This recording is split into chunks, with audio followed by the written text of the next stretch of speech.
Good evening friends, बहुत बहुत स्वागत है आपका रामोस मैथ्स क्लासेस पर। स्टूडेंट, उम्मीद है आप सब अच्छे होंगे। सबसे पहले मैं आपको बहुत बहुत बधाई देना चाहता हूं उस महान विभूति के आज जन्म दिवस के उपलक्ष्य में, जिसे कि हम पूरा देश राष्ट्रीय गणित दिवस के रूप में मनाता है। स्टूडेंट, श्रीनिवास रामानुजन अयंगर, जिनका एक बहुत ही महान विभूति हुई थी, आप सबको पता होगा।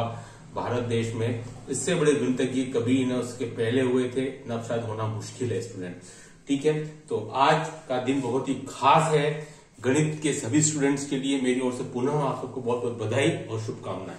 देखिए स्टूडेंट, आज का जो वीडियो है वो बनाया है मैंने कल जो पेपर होने वाला है आपके EMRS TGT के स्टूडेंट्स के लिए।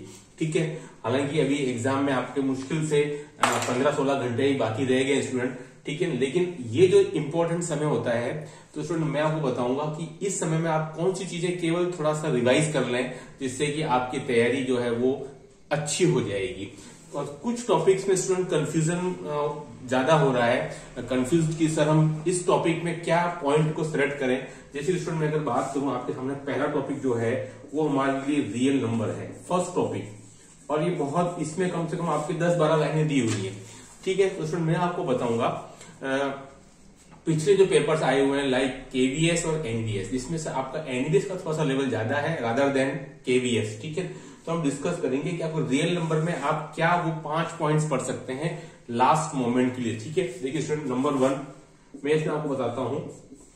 इसमें जो आपका टर्मिनेटिंग और जो नॉन टर्मिनेटिंग वाला टॉपिक है ना, उसको आप बिल्कुल छोड़िएगा नहीं। मेरे ख्याल से वो बहुत ही इंपॉर्टेंट है। इसमें जो आपके रेशनल नंबर का जो टॉपिक दिया हुआ है, रेशनल नंबर का जो आपको टॉपिक दिया हुआ है ना, टर्मिनेटिंग एंड नॉन टर्मिनेटिंग, वो आप बिल्कुल नहीं छोड़िए। उस पर बेस्ड क्वेश्चन जरूर कीजिए, क्योंकि इस पर बेस्ड क्वेश्चन अमूमन आते रहते हैं। नंबर 2 पर स्टूडेंट है आपके डेसिमल रिप्रेजेंटेशन, इसको भी बिल्कुल मत छोड़िएगा। ये क्वेश्चन आपके TGT PGT में भी अक्सर क्वेश्चन आते रहते हैं हमारे RPC के अंदर भी। तो ये डेसिमल रिप्रेजेंटेशन वाला जो है स्टूडेंट, आपका जो टॉपिक है रियल नंबर का, उसको भी आप बिल्कुल करिएगा। ठीक है, इसमें ऐसा क्वेश्चन जनरली आ जाता है कि भाई 0.666 डैश डैश डैश डैश, तो इसको जो है वो किस प्रकार से रेशनल नंबर में लिखा जाता है। तो स्टूडेंट इसकी शॉर्ट ट्रिक है, इसका हो जाएगा आपका 6/9। ठीक है, ये अगर ऐसा आया 0.696969, तो स्टूडेंट इसको कैसे लिखेंगे? इसको लिखेंगे हम 69/99। ठीक है स्टूडेंट, तो ये दो टॉपिक। और नंबर तीसरा जो है मैं बात कर रहा हूं रियल नंबर के लॉ ऑफ एक्सपोनेंट्स। बस मेरे लिए ये 3 इंपॉर्टेंट हैं, जो आपको अंतिम समय पर, जो एग्जाम से कुछ देर पहले, जो मेरे ख्याल से ये 3 ही पॉइंट सबसे इंपॉर्टेंट है जिसमें से क्वेश्चन बनना चाहिए। ये मेरी सोच है। ठीक है, बाकी इसमें तो 10-12 लाइन लिखी हुई है, बहुत सारा सब कुछ लिखा हुआ है। ठीक है, मेरे ख्याल से terminating non terminating real number, decimal representation of real number and law of exponent, मेरे ख्याल से ये 3 पर्याप्त हैं आपके पास में लास्ट मोमेंट पर कि सर क्या पढ़ा जाए और क्या छोड़ा जाए। क्योंकि इस टॉपिक में मैंने पहले भी कहा, ये टॉपिक ऐसा है जिसके बारे में प्रिडिक्ट करना बहुत मुश्किल है, और ये टॉपिक आपके हर एग्जाम में आ जाता है ना। और कुछ क्वेश्चन जो है वो आपके 9, 10, 11, 12 तक भी जा रहे हैं, तो पता लगाना मुश्किल होता है कि क्या डिफिकल्टी लेवल रहने वाला है। ठीक है स्टूडेंट, तो रियल नंबर में मेरे ख्याल से ये 3 टॉपिक ही हैं जो कि बहुत ज्यादा की रोल प्ले करने वाले हैं आपकी तैयारी के लिए। ठीक है, अब आए स्टूडेंट जो दूसरा नंबर का जो टॉपिक है वो सबसे ज्यादा परेशान कर रहा है स्टूडेंट को, and that is elementary number theory, है ना। ये जो स्टूडेंट है ना, नंबर थ्योरी, ये सबसे ज्यादा परेशान कर रहा है। इसमें भी देखिए मैंने केवल आपको 3 टॉपिक बता रहा हूं। नंबर 1 टेस्ट ऑफ डिविजिबिलिटी, है ना, इसको आप अच्छे से करिएगा, ये एक इंपॉर्टेंट टॉपिक है। नंबर 2 यूनिक फैक्टराइजेशन थ्योरम, ये भी आप जरूर कीजिएगा, मतलब कि इनको छोड़ के नहीं जाना है। बाकी आपके पास समय है तो आप दूसरे भी अवश्य करें। नंबर 3 है स्टूडेंट कॉन्ग्रेंस वाला पार्ट, है ना।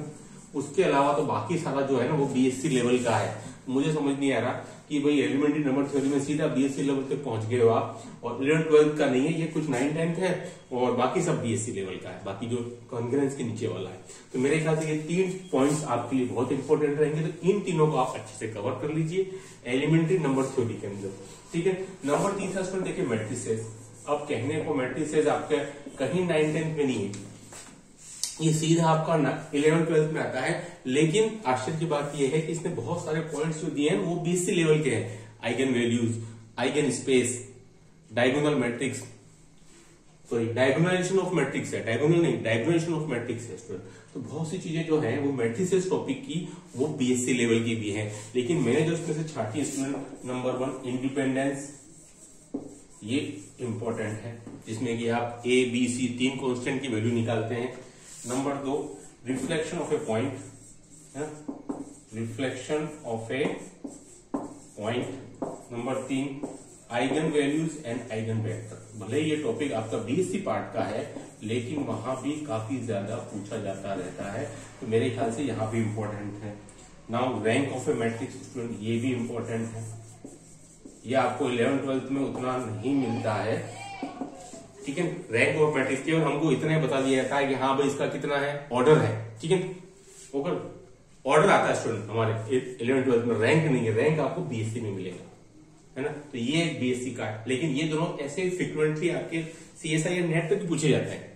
कौन सा, eigen values, eigen vectors and rank of matrix. तो मेरे ख्याल से ये सबसे इंपॉर्टेंट है, इनसे क्वेश्चन बनना चाहिए। एंड आपका सॉल्यूशन ऑफ लीनियर इक्वेशन वाला जो दिया हुआ है उन्होंने, solution of linear equation matrix से, मैट्रिक्स की हेल्प से, ठीक है। सुन देखिए ये जो 3 टॉपिक मैंने आपको बताया ना अभी, real number, elementary number theory और मैट्रिसेस, तो ये 3 इंपॉर्टेंट है।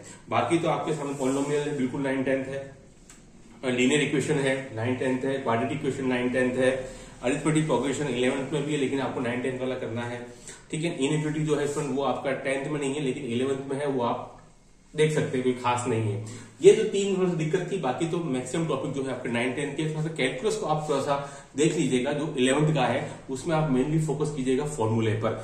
फॉर्मूले भी कौन से, ट्रिग्नोमेट्री को जो फॉर्मूले, इनवर्स ट्रिग्नोमेट्री के जो फॉर्मूले है वो, और ट्रिग्नोमेट्री के जो फॉर्मूले है वो बहुत इंपॉर्टेंट है, उनको आप अच्छे से रख के रहिएगा कैलकुलस वाले पार्ट के अंदर। फिर स्टैटिक्स 9th-10th का, प्रोबेबिलिटी 9th-10th की, ठीक है। तो ये सब मिला टोटल आपको जो 15-16 पॉइंट बन रहे हैं उसमें से ये जो 3 है शुरू में मैंने बताया आपको, जिसमें थोड़ा कंफ्यूजन है कि सर इसमें 9th-10th भी आ रहा है, 11th-12th भी आ रहा है, और कुछ तो मैट्रिक्स होता है, बीएससी भी आ रहा है। तो बीएससी में eigen value, eigen vector, rank of A matrix और सॉल्यूशन ऑफ ए मैट्रिक्स, ये तो आपको 11th-12th में मिल जाएगा। तो देखिए स्टूडेंट, ये था मेरे हिसाब से कुछ चीजें जो आपको बेसिकली जो 15-16 घंटे बचे हैं उनमें अगर आप विशेष रूप से देख लेंगे तो मेरे हिसाब से आपको जरूर फायदा होगा। कल एक वीडियो और बनाऊंगा रिव्यू को लेकर के, आप आपकी मुझे जरूर बताइएगा मैसेज करके कि आपकी तैयारी के अकॉर्डिंग पेपर आया नहीं आया, क्या लेवल था। मैं इसका वेट करूंगा, पेपर होने के 1 से 1.5 घंटे में मैं रिव्यू लेकर के और टेंटेटिव कट ऑफ लेकर के आपके सामने फिर हाजिर होऊंगा। तब तक के लिए धन्यवाद। पुनः आपको गणित दिवस की बहुत बहुत हार्दिक शुभकामनाएं एवं बधाई रामानुज मैथ्स क्लासेस की तरफ से। धन्यवाद, कल फिर मिलते हैं।